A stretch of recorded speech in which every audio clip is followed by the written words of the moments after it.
اعوذ باللہ من الشیطان الرجیم بسم اللہ الرحمن الرحیم وبہ نستعین انہ خیر ناصر و معین والصلاۃ والسلام علی رسولہ الکریم واہل بیتہ الطیبین الطاہرین المعصومین ولعنۃ الدائمۃ علی اعدائہم من یوم العداوۃ الی یوم الدین۔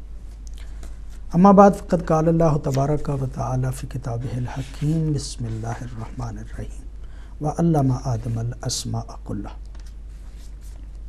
پروگرام مذاکرہ کے ساتھ محمد اصغر یزدانی آپ کی خدمت میں حاضر ہے، اور آج کا موضوع ہمارا اسلام میں تعلیم و تربیت ہے۔ جناب قبلہ علامہ فدا بخاری صاحب ناسازی طبع کی بنیاد پہ آج کے اس پروگرام میں شامل نہیں ہیں، اور جناب علامہ نجم الحسن نقوی صاحب قبلہ اس وقت میرے ساتھ پروگرام میں شامل ہیں۔ میں ابتدائے پروگرام میں ان کو خوش آمدید کہتا ہوں۔ جی بڑی نوازش، بڑی شکریہ نوازش۔ پروگرام مذاکرہ، موضوع اسلام میں تعلیم و تربیت۔ قرآن حکیم کی آیت ابتدائے آفرینش میں جب حضرت آدم کی تخلیق ہوئی تو اس وقت ہی تعلیم و تدریس کا یہ سلسلہ، تعلیم و تربیت کا یہ سلسلہ شروع ہوا۔ خالق حقیقی نے اپنے پہلے جانشین، پہلے زمین پہ اپنے نمائندے کو تعلیم کی ابتدا کی۔ تعلیم ہی وہ بنیاد بنی کہ جس کی وجہ سے انسان ملائکہ پہ قابل فخر بنا۔ ملائکہ کے مقابلے پہ حضرت آدم علیہ السلام اسی تعلیم کی بنیاد پہ عزت و عظمت کے تاج اپنے سر پہ سجا کے کائنات کے سامنے آئے۔ تعلیم دینے والا سب سے پہلی ذات جسے کہا جا سکتا ہے معلم کائنات، وہ ذات توحید ہے۔ ذات توحید نے اپنی نمائندگی میں اپنے بندوں کو تعلیم دینے کے لیے اور ان کی تربیت کرنے کے لیے جن بندوں کو منتخب کیا، انہیں نبی، رسول، حجت اور مختلف وہ الفاظ کہ جو قرآن حکیم میں استعمال ہوئے ہیں، کبھی امام، وہ الفاظ جو ہیں ان کے لیے منتخب کیے۔ اس میں کوئی شک نہیں کہ علم بہت زیادہ اہمیت رکھتا ہے، اور یہ علم فطرت میں موجود ہے۔ سرکار حضرت امیر المومنین علی علیہ السلام نے نہج البلاغہ میں ارشاد فرمایا کہ یہ انبیاء ان خزانوں کو کھولنے کے لیے آئے ہیں کہ جو فطرت میں موجود ہے۔ فطرت بہت کچھ اپنے اندر سمائے ہوئے ہے، اس کو واضح کرنے کے لیے، اس کو کھولنے کے لیے انبیاء اور نمائندگان خدا ہے۔ پیغمبر گرامی صلی اللہ علیہ وآلہ وسلم کی بہت زیادہ عظمتیں ہیں۔ آپ کے فضائل و مناقب جتنے بھی بیان کیے جائیں کم ہیں، اور کوئی انسان پیغمبر گرامی صلی اللہ علیہ وآلہ وسلم کے حقیقی فضائل کو بیان کر ہی نہیں سکتا۔ وہ ذات والا صفات اتنی زیادہ عرفہ و اعلیٰ شخصیت کی مالک ہے کہ اس کے فضائل کو ہم پوری طرح سے بیان نہیں کر سکتے۔ ہمارا علم کم ہے، ہماری سوچ زیادہ ہے، اور وہ اپنے فضائل کے اعتبار سے اعلیٰ و عرفہ مدارج پہ فائز ہے۔ پیغمبر گرامی صلی اللہ علیہ وآلہ وسلم کی بہت زیادہ صفات، بہت زیادہ ان کے کمالات، بہت زیادہ ان کی شخصیت کے پہلو ہیں کہ جن پہلوؤں پہ مسلمان مسلسل گفتگو کرتے چلے آ رہے ہیں اور کرتے رہیں گے، لیکن اس ذات کی عظمت کو پوری طرح سے بیان نہیں کیا جا سکتا۔ خالق حقیقی نے جو ان کی ذمہ داریاں بیان کی ہیں، وہ سورہ جمعہ کی آیت، اور اس میں مختصراً یوں بیان کیا گیا کہ والذی بعث فی الامیین رسولا منہم یتلو علیہم آیاتہ ویزکیہم ویعلمہم الکتاب والحکمہ۔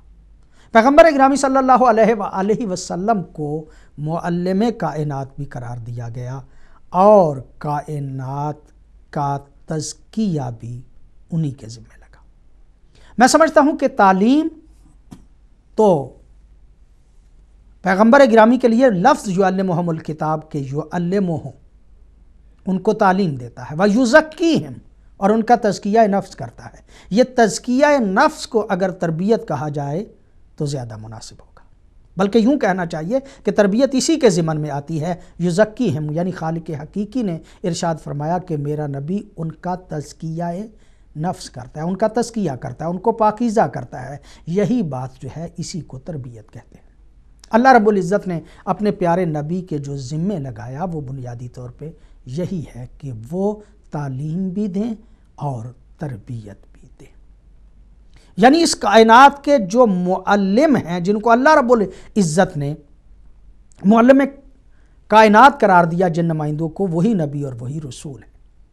خالق حقیقی اس تعلیم دینے والے کی عظمت کو اتنا بلند قرار دیتا ہے کہ اپنی ان شخصیات کو کہ جن کو کبھی خلیل اور کبھی حبیب قرار دیتا ہے، ان کو معلم کہہ کے پکارتا ہے کہ وہ کائنات کو تعلیم دینے والے ہیں۔ پیغمبر گرامی صلی اللہ علیہ وآلہ وسلم نے کس انداز سے اپنے پیارے صحابہ کو تعلیم دی، کس طرح سے ان کی تربیت کی، وہ ایک مفصل موضوع ہے کہ جس پہ اگر ہم گفتگو کرنا چاہیں تو ظاہر ہے کہ ایک نشست میں وہ پوری طرح سے گفتگو ہونا ممکن نہیں۔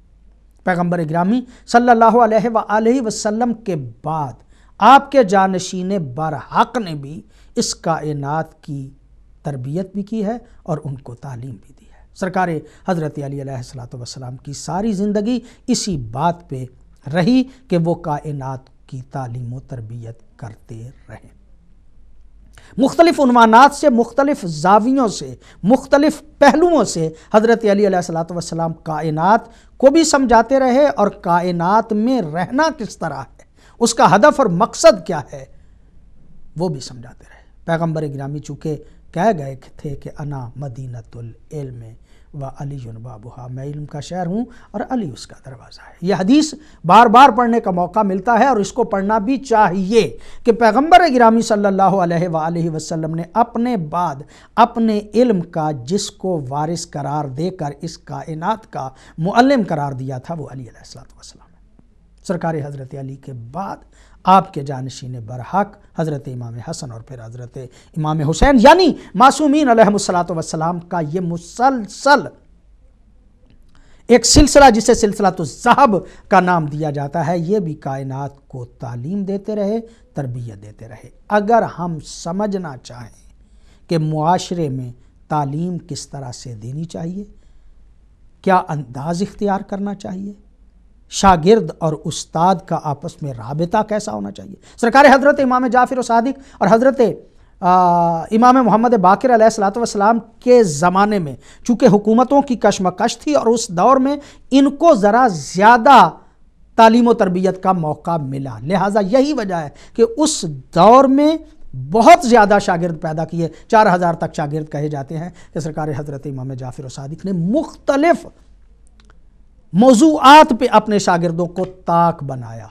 مختلف پہلوؤں پہ، مختلف علوم میں اپنے شاگردوں کو تعلیم دی۔ سرکار حضرت امام محمد باقر علیہ السلام کے متعلق تو پیغمبر گرامی کا یہ فرمان حضرت جناب جابر بن عبداللہ انصاری رضی اللہ تعالی عنہ کو یہ فرمایا تھا کہ اے جابر، تیری ملاقات میرے بیٹے باقر سے ہوگی اور تو اس کو میرا سلام دینا، وہ علم کو اسی طرح پھاڑ پھاڑ کے بیان کرے گا کہ یعنی وہ علم کی جو ہے وہ اس میں وسعت پیدا کرے گا۔ ائمہ معصومین علیہ السلام تعلیم بھی دیتے رہے اور لوگوں کی روحانی تربیت بھی کرتے رہے۔ تزکیہ روحانی تربیت کا نام ہے، گویا تزکیہ جو ہے وہ تربیت کا نام ہے۔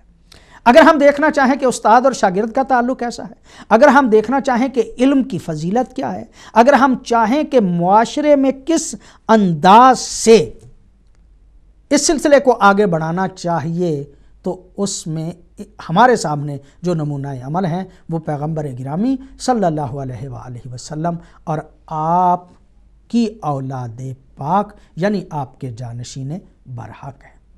یقیناً ہم ان کی زندگیوں پہ ایک ہلکی سی نظر ڈالیں گے۔ جناب علامہ نجم الحسن نقوی صاحب قبلہ میں آپ سے درخواست کروں گا کہ آپ اس حوالے سے پہلے تو تعلیم و تربیت کی تھوڑی سی اہمیت اور پھر اس کے بعد ہم دیکھیں گے، اور پھر ہم یہ بھی دیکھیں گے کہ اس معاشرے میں اب تعلیم و تربیت جو ہے اس کے دونوں پہلو، یعنی تعلیم کہاں ہے اور تربیت کہاں ہے، اس کو بھی دیکھنے کی کوشش کریں۔ اعوذ باللہ من الشیطان الرجیم، بسم اللہ الرحمن الرحیم۔ بہت ہی شکریہ اول تو، اور میں سمجھتا ہوں کہ یہ موضوع ایسا ہے اس وقت جو معاشرے میں خرابیاں موجود ہیں ان کو بھی مد نظر رکھتے ہوئے، اور خود یہ کہ آیا اسلام کے پاس واقعاً ایسا کامل، جامع اور ہماگیر نظام تعلیم و تربیت ہے کہ جو انسانوں کی اس ضرورت کو پورا کر سکے، تو چند ایک پروگرام ضرورت ہے کہ کھول کے بیان کیے جائیں یہ سارے کے سارے مطالب۔ آپ نے جو قرآن کریم میں سے آیہ مجیدہ تلاوت فرمائی ہے سورہ جمعہ کی، وَالَّذِي بَعَثَ فِي الْأُمِّيِّينَ رَسُولًا مِّنْهُمْ، اس آیت کریمہ کا لفظ بہت گہرے مطالب اس کے اندر موجود ہیں۔ میں فی الحال چار جو ہے نا اس کے جو مفردات ہیں اس پہ توجہ چاہوں گا اپنے ناظرین کی۔ ایک رسول ہے، ایک لفظ تعلیم ہے، ایک تزکیہ ہے، ایک کتاب ہے اور ایک حکمت ہے۔ یہ لفظ بہت ہی حکمتوں والے لفظ ہیں۔ اللہ نے رسول کو بھیجا ہے، رسول اور رسالت کا اور ربوبیت کا آپس میں بہت گہرا تعلق ہے۔ ربوبیت، اللہ رب ہے ساری کائنات کا، اور رب کے جو مختلف معانی ہیں عربی لغت میں، اس میں ایک معنی وہی ہے کہ تربیت کرنے والا، اور لوگ انسانوں کی یا جو اس کے ماتحت افراد ہیں ان کی معنوی ضروریات کو اور ان کی مادی ضروریات کو پورا کرنا، یہی تربیت ہے۔ اور رسالت بھی یہی ہے کہ وہ یعنی رسول کا کام ہی انسانوں کی تربیت کے لیے پروردگار نے ان کو جو ہے بھیجا۔ اور بڑی خوبصورت بات آپ نے بیان فرمائی، اور اس کو میں سمجھتا ہوں ذرا اسلامی نقطہ نظر سے، گہری نظر سے دیکھنے کی ضرورت ہے کہ خداوند عالم پہلا استاد ہے، اور نور مصطفیٰ پہلا شاگرد ہے، سبحان اللہ، اور پھر اس کے بعد نور مصطفیٰ پہلا استاد ہے ساری کائنات کے لیے، اور پھر پہلا شاگرد امیر المومنین علی ابن ابی طالب علیہ السلام کی ذات اقدس ہے۔ تو یہاں سے معلم، استاد اور شاگرد کا آپس میں رابطہ کیسا ہونا چاہیے، یہ بہت گہری بات ہے۔ میں سمجھتا ہوں کہ آج کے معاشرے کے اندر جو نظام تعلیم میں خرابیاں پائی جاتی ہیں، اس کی ایک وجہ یہ ہے کہ استاد اور شاگرد کے درمیان جو روابط ہیں، کیا کہتے ہیں، ادب کے، آداب کے، اور کس طرح سیکھنا چاہیے، کس طرح استاد کو سکھانا چاہیے، اور کیا ان کے درمیان رابطہ ہے، فاسألوا اہل الذکر کے حوالے سے اگر دیکھا جائے تو شاگرد کا کام ہے کہ استاد کی بارگاہ میں جا کے کسب فیض کرے، اور کس انداز سے کرنا چاہیے۔ میں اسی سے بات کو ایک خود اہل بیت علیہم السلام کی سیرت طیبہ کو اگر دیکھا جائے تو اپنے سے بزرگ کے سامنے، جس کے سامنے زانو تلمس طے کرتے تھے، اگر ان آداب کو دیکھا جائے، اور اسی طرح علماء بزرگان کی تاریخ کو ہم دیکھتے ہیں کہ حضرت امام خمینی رضوان اللہ تعالیٰ علیہ کہتے ہیں کہ جب ایران میں آئے، قم میں مطلب ایک لمبے عرصے کے بعد، تو شیخان ایک قبرستان ہے قم کے اندر، تو وہاں پہ ان کے استاد آغا ملکی تبریزی جو ہے وہ ان کی قبر مبارک ہے۔ تو کہتے ہیں امام ڈائریکٹ اپنے استاد کی اس قبر پہ گئے، اور جانے کے بعد کہتے ہیں کہ اپنے ہاتھ میں ان کے وہ بھی تھا، رومال بھی تھا، امامے کا وہ کھولا، ایک بند کھولا، کھولنے کے بعد اس کے ساتھ استاد کی قبر کو صاف کیا۔ سبحان اللہ، سبحان اللہ، واقعاً یہ باتیں معمولی نہیں ہیں، اور روایات میں بھی موجود ہے۔ امیر المومنین علیہ السلام کا فرمان ہے، اذا رأیت عالما فکن لہ خادما، جب استاد کو دیکھو، عالم کو دیکھو، اپنے کسی معلم کو دیکھو تو کیا ہو جاؤ، اس کی خدمت کرو، اس کا خادم بن جاؤ۔ اور آیت اللہ میلانی ایک بڑا نام ہے، وہ کہتے ہیں جب کبھی بھی اپنے استاد کو ملتے تھے تو ہاتھوں کو بوسہ دیتے تھے۔ البتہ ادھر بھی یہی ہے کہ استاد کا جو طرز عمل ہے، میں سمجھتا ہوں کہ قرآن کریم میں سرکار حضرت، آپ کی بات کاٹ رہا ہوں، سرکار حضرت امیر المومنین علی علیہ السلام خود ظاہر ہے کہ پیغمبر گرامی صلی اللہ علیہ وآلہ وسلم کے شاگرد تھے، جیسا کہ آپ فرما بھی رہے ہیں، اور ہے بھی حقیقت کہ خود ارشاد فرماتے ہیں وہ اپنے خطبہ میں کہ ہر روز میرے لیے پیغمبر گرامی جو ہیں وہ علم کا ایک علم جو ہے وہ بیان کرتے تھے اور ہر روز میرے علم میں جو ہے وہ اضافہ کرتے تھے. لیکن وہ حدیث کہ جو سرکار کا فرمان ہے عمومی لوگوں کے لیے، ہر کسی کے لیے، کہ من علمانی حرفن فقد سیرانی عبدا، سبحان اللہ، جو مجھے ایک حرف پڑھائے وہ مجھے اپنا غلام بنا دے. یعنی گویا شاگرد کو یوں سمجھنا چاہیے کہ استاد میرا آقا ہے اور میں اس کا غلام. جی فرما رہے. جی تو میں یہ عرض کر رہا تھا کہ اس طرف بھی یہی ہے کہ استاد کا جو طرز عمل ہے، اللہ بحیثیت رب العالمین اپنا جو تعارف کرواتا ہے، بسم اللہ الرحمن الرحیم الحمدللہ رب العالمین الرحمن الرحیم، یعنی کائنات کا استاد ہے، تربیت کرنے والا ہے پروردگار. لیکن استاد بھی جو ہے وہ اپنے کیا کہتے ہیں شاگردوں کے لیے رحیم ہے، کریم ہے، ان کو سکھانا چاہتا ہے. یا مثلا نبی اکرم صلی اللہ علیہ وسلم کے بارے میں قرآن کریم کی وہ تعبیر بہت ہی خوبصورت ہے، اذا كنت فظا غلیظ القلب لانفضوا من حولک. جی میرا حبیب اگر تو سخت دل ہوتا، ترش رو ہوتا تو یہ تیرے قریب پھٹکتے بھی نہیں، تیرے قریب آتے بھی نہیں. تو خاتم المرسلین آپ کے ارد گرد سے ہٹ جاتے. بالکل. تو وہ میں یہ عرض کر رہا ہوں کہ مجھے ایک واقعہ بڑا، آپ کی اجازت ہو تو میں بہت ہی خوبصورت واقعہ ہے. حضرت آیت اللہ العظمیٰ مرحوم ہے سید محمد حسین طباطبائی صاحب تفسیر المیزان کے بارے میں مولانا سید بختیار الحسن سبزواری راوی ہیں اس واقعے کے، کہا آغا سے ہم ملنے کے لیے گئے کچھ طالب علم، تو کچھ طلبہ ملنے کے لیے گئے ان کی بیٹھک میں، تو کچھ دیر بیٹھے اور اس کے بعد آغا نے فرمایا کہ ہم نے کہا کہ ہمیں اجازت دیجئے، فرمایا نہیں بیٹھو. کہا کہ بالکل یہ آخری زمانے کی بات ہے.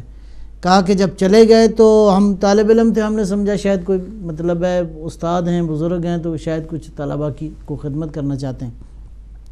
خیر جب مطلب ہے وہ تھوڑا سا وقت زیادہ گزرا تو ہم نے کہا کہ ابھی چلتے ہیں، تو پتہ نہیں آغا سب کہیں چلے گئے. جیسے ہم نے دروازہ کھولا اس کا بیٹھک کا بیرونی کا، تو کانپتے ہوئے راشے والے ہاتھ کے ساتھ ان طالب علموں کی جوتیاں سیدھی کر رہے تھے. سبحان اللہ. یعنی واقعاً ایک طرف استاد کی عظمت کو دیکھیں اور کس طرح وہ اپنے بچوں، اپنے شاگردوں سے کس طرح محبت کرتے ہیں، اور ادھر شاگردوں کے لیے حکم ہے کہ خاضع ہو جاؤ، تواضع کرو اپنے استاد کے سامنے.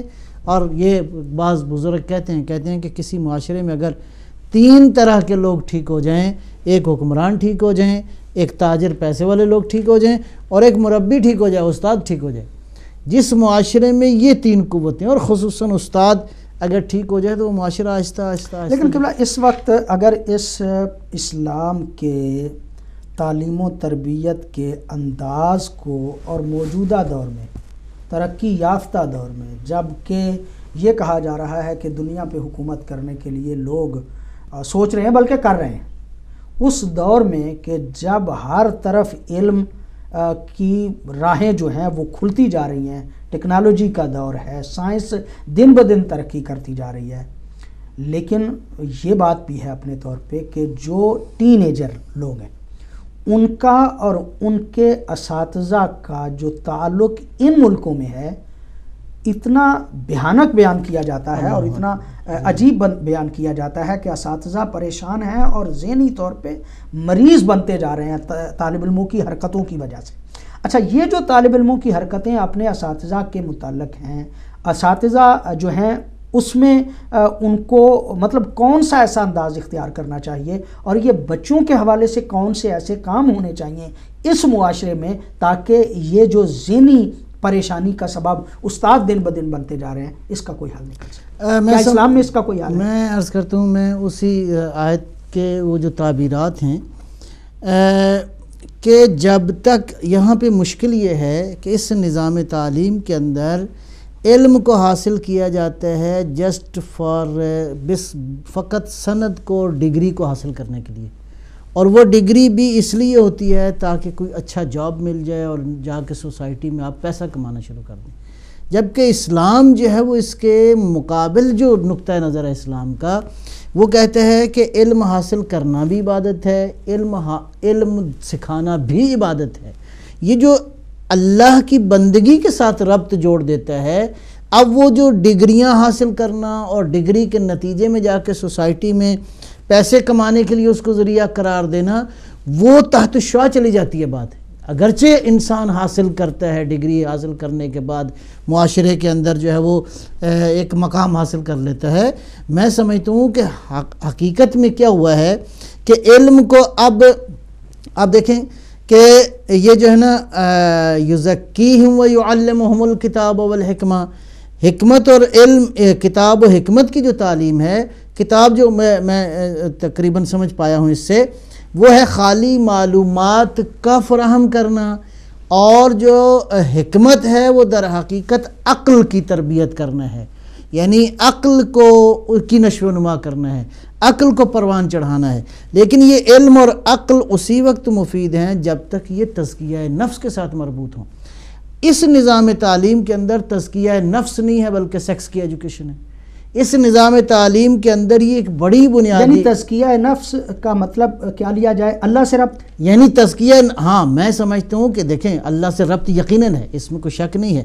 جس علم کے نتیجے میں انسان کے اندر تواضع پیدا نہ ہو، خضوع پیدا نہ ہو، بلکہ فخر اور غرور آ جائے، تکبر آ جائے، تو وہ علم جو بیکار ہے. یعنی مطلب میں تھوڑا سا میرا ذہن اس بات کی طرف مائل ہوا قبلہ کہ اگر کوئی بندہ بہت زیادہ علم حاصل کر لیتا ہے اور اس کا ربط اپنے ماورا کسی قوت ایسی کے ساتھ نہیں ہے، تو یہی علم دہشت گردی کا سبب بن سکتا ہے. بالکل ایسے، مطلب بم بن گئے، بڑے بڑے بم بن گئے، ایٹم بم بن گیا. بالکل. اب وہ ایٹم بم جو ہے اس کو استعمال کرنا چاہیے. ایٹمی طاقت ہونا ایک اور بات ہے، اور اس کو غلط اور ناجائز، ایک مرتبہ تو دہشت گردی وہ ہے کہ جو عمومی طور پہ معاشرے میں کہی جاتی ہے کہ جناب کسی نے بندے کسی کو مار دیا، دہشت گردی کر دی. ایک مرتبہ یہ ہے کہ بین الاقوامی طور پہ دہشت گردی کی جائے.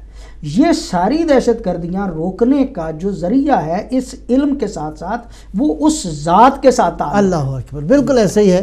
اور جب تک اندر پاک نہ ہو تو وہ علم آ جائے. جب قوت آ جاتی ہے تو قوت اس لیے نہیں ہوتی کہ اس کا استعمال غلط کیا جائے. خداوند عالم جو منبع ہے قوتوں کا، اگر وہ قوتیں استعمال کریں تو یہ عالم ایک لحظے میں ختم ہو جائے، یہ عالم باقی نہ رہے. قدرت اس لیے نہیں ہے کہ اس کو استعمال کیا جائے، طاقت اس لیے، یہ اللہ کی صفت ہے، یہ اللہ. لہٰذا اس کا اگر تعلق اس پروردگار کے ساتھ ہو جائے تو اب یہ ہوتا ہے کہ جب نفس مہار ہو جائے، جب نفس کی سرکشی انسان کے قابو میں آ جائے، تو یہی علم جو ہے وہ انسان کے لیے مفید ہے. اور پھر یہ بھی مطلب کہ فوق کل ذی علم، یعنی ہر صاحب علم کے اوپر بھی تصور کرنا چاہیے کہ کوئی ہے. اور یہ بھی میں سمجھتا ہوں کہ ربط چلتے چلتے اس ذات توحید پہ پہنچ جائے گا کہ مربی کائنات اور معلم کائنات جو ہے وہ ذات توحید ہے. اور جب تک اس کی طرف سے وہ پہرے دل و دماغ پہ نہ بیٹھیں گے یہ علم جو ہے وہ صحیح طور پہ. لہٰذا میں اس کو اگر یوں اس ایک جملے میں خلاصہ کروں، علم ہو اور ادب انسان کو نہ آئے تو اس علم کا کوئی فائدہ نہیں ہے. وہ علم ایسے ہی ہے جو علم تباہی مچانے والا ہے. وہ علم جو تباہی مچانے والا ہے وہ اسی وقت یہ علم تباہی مچاتا ہے کہ جب انسان اس کے نتیجے میں ادب نہ سیکھے، اس کے اندر کوئی تبدیلی نہ آئے، اس کا نفس جو ہے وہ مہار نہ ہو. اور اگر اس نفس کو زیادہ جرأت پیدا ہو جائے، جس کے پاس جتنا علم آ جائے. اب کیا ہو رہا ہے دنیا کے اندر، یہ جتنی قتل و غارت گری ہو رہی ہے اس کے پیچھے وہی تخریبی ذہن ہے. علم تو ہے لیکن تخریب کاری کے لیے استعمال ہو رہا ہے. یعنی علم ہے، تربیت نہیں ہے. تربیت نہیں ہے، علم ہے، وہ نفس مہار نہیں ہے، نفس پاکیزہ نہیں ہے. آپ کی اجازت ہے، بڑی ایک نورانی حدیث ہے، میں اگر سارا فقط پڑھوں گا، میں ترجمہ اس کا کیا کہتے ہیں تشریح کا وقت تو نہیں ہے، لیکن بہت ہی خوبصورت ہے. امیر المومنین علیہ الصلوۃ والسلام سے ہے، فرمایا یا طالب العلم، اے علم کے اسٹوڈنٹ، علم کے فضائل بہت سارے ہیں. کیا ہے؟ فرأسہ تواضع، علم کا سر جو ہے وہ تواضع ہے. عینہ البراءۃ من الحسد، علم کی آنکھ جو ہے وہ حسد سے دوری ہے. آپ دیکھیں علم کو کس طرح مولا، وہ جو علم لدنی کا مالک ہے، وہ جو کائنات کے اندر اس کا دعویٰ یہ ہے کہ جو پوچھنا ہے اس کائنات کے اسرار میں جانتا ہوں، وہ علم کی حقیقت کو بیان کرے تو میں سمجھتا ہوں کہ یہ علم کی حقیقت ہے. فرمایا کہ علم کی آنکھیں براءت من الحسد ہے، حسد سے دوری ہے. اگر علم کو باضابطہ طور پہ تم علم کے ذریعے سے دیکھنا چاہتے ہو تو اپنے اندر سے حسد کو دور کرو. حسد اگر ختم نہیں کرو گے تو تم علم کی راہیں نہیں دیکھ سکتے. رأسہ تواضع، اس کا سر جو ہے وہ تواضع ہے، یعنی انسان کے اندر انکساری پیدا ہو، انسان کے اندر عاجزی پیدا ہو. علم اگر عاجزی پیدا نہیں کرتا تو وہ علم نہیں ہے. پھر ارشاد فرمایا اذنہ الفہم، اس کے کان جو ہیں وہ فہم ہے کہ انسان سوچے. لسانہ الصدق، علم کی زبان سچائی ہے. حفظہ الفحص، علم کی حفاظت کرنا کیا ہے؟ اس کا فحص کرنا ہے، اس کا جستجو کرنا ہے، تحقیق کرنا ہے. قلبہ حسن النیت، علم کا جو دل ہے وہ ارادے کا پاک ہونا ہے. یہ آپ دیکھیں کتنی خوبصورت باتیں ہیں. یقین کریں ایک ایک لفظ جو ہے وہ تشریح طلب ہے اور گہرے مطالب اس کے اندر موجود ہیں. عقلہ معرفت الاسباب والامور، علم کا جو عقل ہے، عقل یعنی علم تو ایک دفعہ یہ ہے کہ معلومات جمع ہو جاتی ہیں اور ان معلومات کو انسان استعمال نہیں کرتا. یہ استعمال در حقیقت جیسے کہ وہ مرحوم کیا کہتے ہیں بعض علماء نے منطق کی کتابوں میں لکھا ہے کہ عقل کا مرحلہ اس وقت شروع ہوتا ہے جب آپ معلومات کی پروسیسنگ کرتے ہیں، آپ معلومات پہ غور کرتے ہیں، معلومات سے کسی نتیجے تک پہنچنے کی کوشش کرتے ہیں. لہذا فرمایا عقلہ معرفت الاسباب والامور، علم کا عقل یہ ہے کہ انسان اسباب اور امور تک جو ہے وہ ان کی معرفت حاصل کرے. یدہ الرحمہ، علم کا ہاتھ جو ہے وہ رحمت ہے. رجلہ زیارت العلماء، اس کے پاؤں علماء کی، اساتذہ کی، صاحبان علم کی زیارت کرنا ہے. ہمتہ السلامہ، اس کی ہمت کیا ہے؟ سلامتی ہے. حکمتہ الورع، اس کی حکمت پاکیزگی ہے، نفس کی پاکیزگی. مستقرہ النجات، اس کا استقرار، اس کا جو جائے قرار ہے وہ نجات ہے. قائدہ العافیہ، اس کا قائد جو ہے وہ عافیت ہے. مرکبہ الوفا، علم کی جو سواری ہے وہ وفا ہے. سلاحہ لین الکلمہ، یہ وہی پیغمبر علیہ السلام کی، اس کا اسلحہ گفتگو کا نرم ہونا ہے، لہجے کا نرم ہونا ہے. سیفہ الرضا، اس کی تلوار رضایت الہی ہے، رضوان پروردگار ہے. قوسہ المدارہ، اس کی جو قوس ہے وہ مدارات ہے، یعنی نرمی اور ملاطفت ہے، یا جس کو ٹالرنس کہتے ہیں. جیشہ محاورت العلماء، اس کی جو فوج ہے علم کی وہ علماء سے مذاکرہ ہے، وہ علماء سے گفتگو کرنا ہے، علماء سے اساتذہ سے استفادہ کرنا ہے. مالہ الادب، اس کا مال، اس کی جو ویلتھ ہے، اس کی جو دولت ہے وہ ادب ہے. ذخیرت ہوا اجتناب الذنوب، اس کا ذخیرہ ہے گناہوں سے دوری اختیار کرنا. رداءہ، اس کی ردا نیکیاں ہیں. المعروف مأواہ الموادع، اس کی پناہ گاہ جو ہے وہ اعتماد الہی ہے، اپنے آپ کو سپرد کر دینا ہے. اول العلم معرفت الجبار وآخرہ تفویض الامر الیہ، یہ وہی مطلب ہے. ودلیلہ الہدیٰ، اس کا رہنما ہدایت ہے. رفیقہ محبت الاخیار، اس کا جو رفیق ہے علم کا وہ نیک لوگوں کی محبت ہے.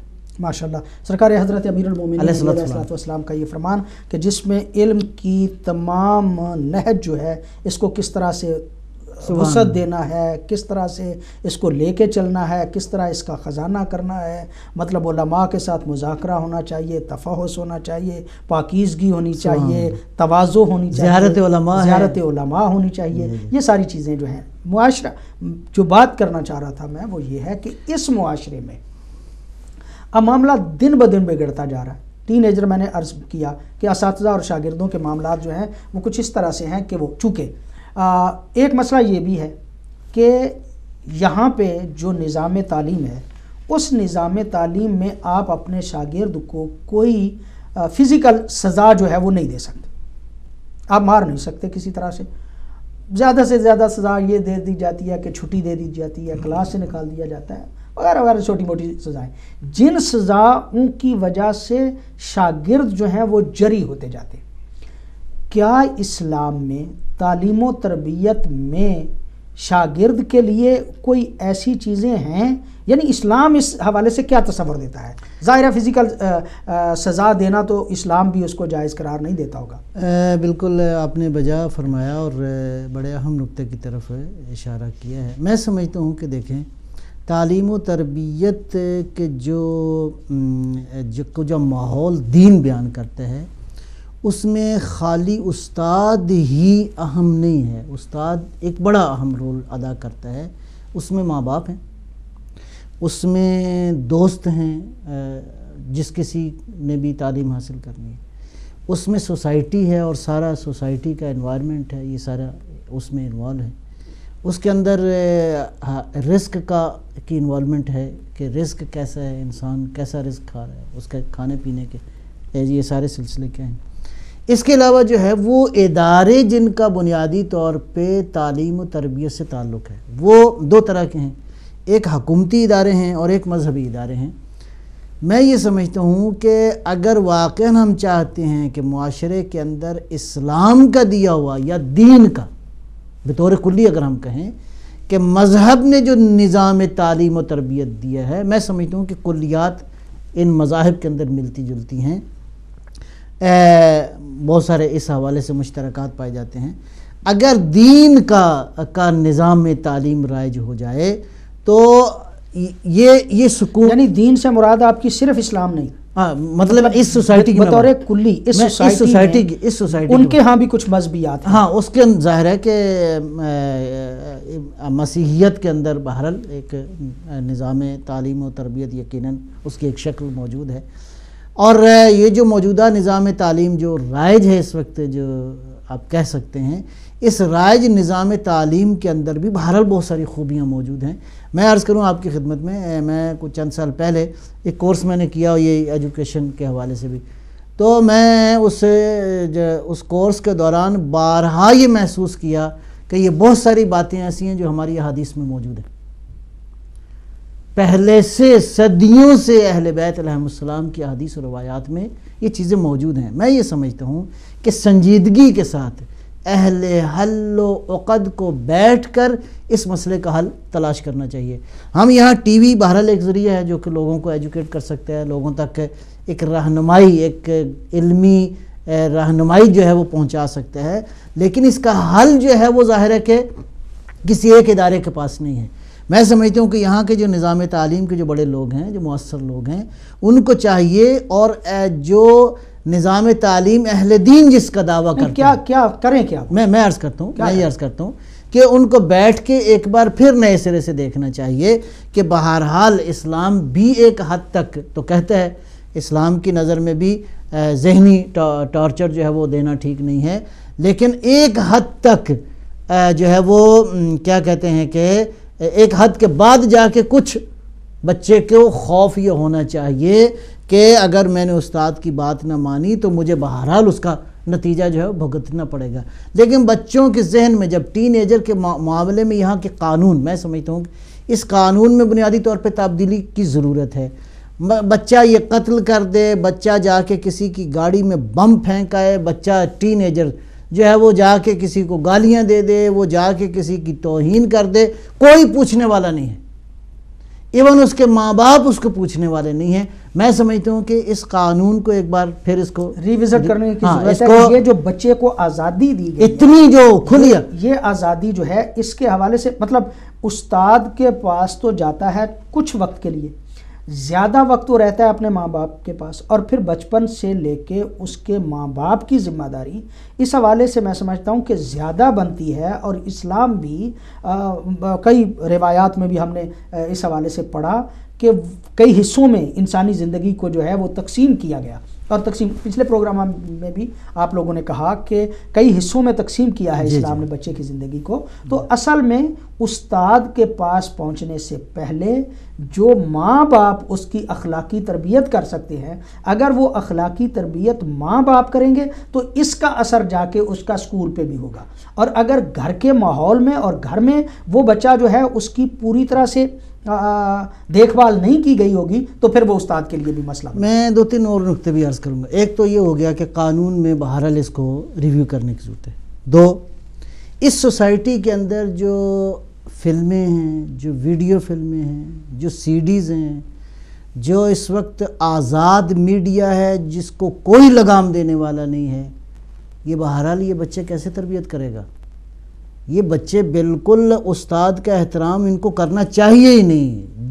جو اس قدر جن کے ہاتھ یہ آلہ جو آ گیا ہے، یہ کیا کہتے ہیں اس کو، ٹیلی فون کی جو مختلف ہر روز نئی آفرز ہیں کمپنیوں کی طرف سے، ہر روز مطلب ہے، یعنی جب آپ اندر کے انسان کی تربیت نہیں کریں گے تو معاشرے میں یہ ناہمواریاں پیدا ہوں گی۔ نہیں اچھا، یہ جو دوسری مطلب جدید جتنی بھی چیزیں ہیں، فرض کرے ٹیلی فون ہے، انٹرنیٹ ہے، فلاں ہے جو ٹیکنالوجی ہے، اس کی موجودگی میں مطلب اسلام ہمیں کیا راہ دے؟ میں وہی عرض کر رہا ہوں، دیکھیں یہ چارہ ہی نہیں ہے کہ آپ میں مختلف اس کی راہیں صورت عرض کر رہا ہوں۔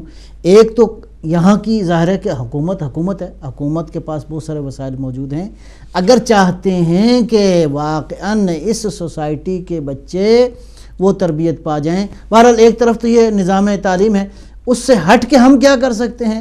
ہم جو کر سکتے ہیں، میں سمجھتا ہوں کہ ماں باپ کی ایک سائیکی، ایک نفسیات یہاں پہ بن گئی ہے۔ بعض اوقات بات کریں تو کہتے ہیں جی کیا کریں جی، یہ بچے تو یہاں پیدا ہوئے ہیں۔ یہ شکست جو تسلیم کر لینا ہے، اس کا مطلب ہے آپ بچے کے مستقبل کا خانہ خراب کر رہے ہیں۔ یہ شکست تسلیم نہ کریں، اللہ تعالیٰ نے ان کی تربیت کا ذمہ آپ کے ذمہ لگایا ہے، لہٰذا یہ جو شکست خوردہ ذہنیت ہے، اس کی وجہ سے کیا ہوتا ہے کہ بچوں کی رفت و آمد پہ کوئی کنٹرول نہیں ہوتا۔ یہ پیرنٹس کا کام ہے کہ ریموٹ کنٹرول بن کر عمر کے ایک خاص حصے تک کم از کم بچوں کی تربیت کریں۔ یہ ماں باپ کا ایک بنیادی ترین فریضہ ہے۔ لہذا اسلامی حوالے سے جو ہم کر سکتے ہیں، ایک تو یہ ہے کہ حکومت تبدیلی لائے، قوانین میں تبدیلی لائے، ایک پورے معاشرتی سیٹ اپ کو تبدیل کرے۔ اچھا، دوسرا یہ ہے کہ ماں باپ کا جو بنیادی رول ہے، میں سمجھتا ہوں کہ ایک اور بھی کمی ہے، میں توجہ دلانا چاہوں گا اپنے ناظرین کو کی توجہ، اور وہ یہ ہے کہ یہ جو اس وقت مذہبی ادارے جن کا بنیادی طور پر کام وہی رسالت کے ہدف کو لے کے آگے جانا تھا، ٹھیک ہے جی، وہ ہے مسجد ہے، وہ امام بارگاہ ہے، مذہبی اجتماعات ہیں، کیا یہ مذہبی اجتماعات واقعاً اس نسل کی تربیت کی ضروریات کو پوری کر رہے ہیں؟ میں سمجھتا ہوں کہ ہمیں مل کر سنجیدگی کے ساتھ غور کرنا چاہیے، خصوصاً اس وقت جو اداروں کی مینجمنٹس ہیں، جو انتظامیہ ہے، وہ اور والدین مل کر اور علماء مل کر اس معاملے کو یا دوسرے لفظوں میں یوں کہوں کہ مطلب ایک تو نظام تعلیم ہے کہ جو اس ملک میں رائج ہے، اور وہ وہاں کے لوگ جو نظام تعلیم کے ماہرین ہیں انہوں نے مرتب کیا ہے۔ چونکہ بچے اخلاقی طور پہ بے راہ روی کا شکار ہیں، لہٰذا اس بنیاد پہ وہ استاد اور شاگرد کا تعلق جو ہونا چاہیے وہ نہیں ہے۔ آپ یہ کہنا چاہ رہے ہیں کہ مسلمان، خاص طور پہ آپ مسلمانوں کی بات کر رہے ہیں، دوسروں کی نہیں، یا دوسرے بھی اس میں شامل کیے جائیں؟ میں سمجھتا ہوں جو اہل مذہب، جو اہل دین ہیں، جو اہل دین آپ نہیں، مطلب دیکھیں مسئلہ یہ ہے کہ مسلمانوں کے بچے نسبتاً ابھی مذہب کی طرف زیادہ مائل ہیں۔ باقی مذاہب جو ہے اس کے حوالے سے ہم دیکھتے ہیں تو وہ اپنی مذہبی عبادت گاہوں سے بہت دور ہٹ گئے، وہ مذہبی شناخت کھو چکے ہیں، بہت دور ہٹ گئے۔ جی ایسے آپ یہ کہنا چاہ رہے ہیں کہ کم از کم مسلمان اپنے بچوں کو اپنی جتنی بھی عبادت گاہیں ہیں یا جتنے بھی ایسے مراکز ہیں ان مراکز میں لے کے جائیں، اور وہاں پہ بیٹھے ہوئے لوگ، وہاں کی کمیٹیاں، وہاں کے اہل حل و عقد، وہاں کے ذمہ داران، وہاں کے علماء، وہ بھی اس ذمہ داری کو محسوس کریں کہ ہم نے آئندہ نسلوں کو محفوظ رکھنا ہے۔ مجھے بریک کے لیے کہا جا رہا ہے، انشاءاللہ بعد میں پھر آپ سے سوال یہی کرتے ہیں اور یہیں سے بات کی ابتدا کریں گے۔ حاضر ہوتے ہیں ایک چھوٹے سے وقفے کے بعد۔